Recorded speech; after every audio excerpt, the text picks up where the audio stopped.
Il nostro progetto nasce nel lontano 2011 e viene definito da un acronimo, cioè Solido, solidarietà a domicilio. Sostanzialmente quello che è stato creato grazie a questo progetto è una dispensa solidale che fornisce diciamo, a persone indigenti, quindi a persone in difficoltà economica, segnalate dai servizi sociali del nostro comune di riferimento, fornisce appunto o una spesa settimanale composta di prodotti freschi derivanti da eccedenze appunto dei supermercati, oppure un pasto pronto, quindi un pasto caldo derivante da sempre eccedenze chiaramente, ma di mense scolastiche per lo più e aziendali del territorio.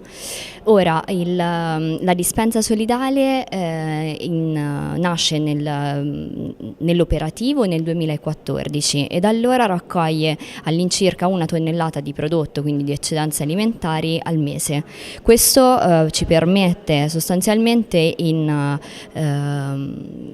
di fornire appunto di aiutare una quarantina di famiglie circa al mese. Questo è un dato indicativo perché ovviamente sono contributi che sono a termine, quindi durano 3 mesi e vengono semmai rinnovati dalle assistenti sociali. Chiaramente in tutto ciò siamo coadiuvati appunto dal lavoro dei servizi comunali, che invece che dare un contributo direttamente alla famiglia in difficoltà ha, diciamo così, messo in moto anche questo meccanismo che crea lavoro, perché attualmente ci lavoriamo in molte persone a questo servizio.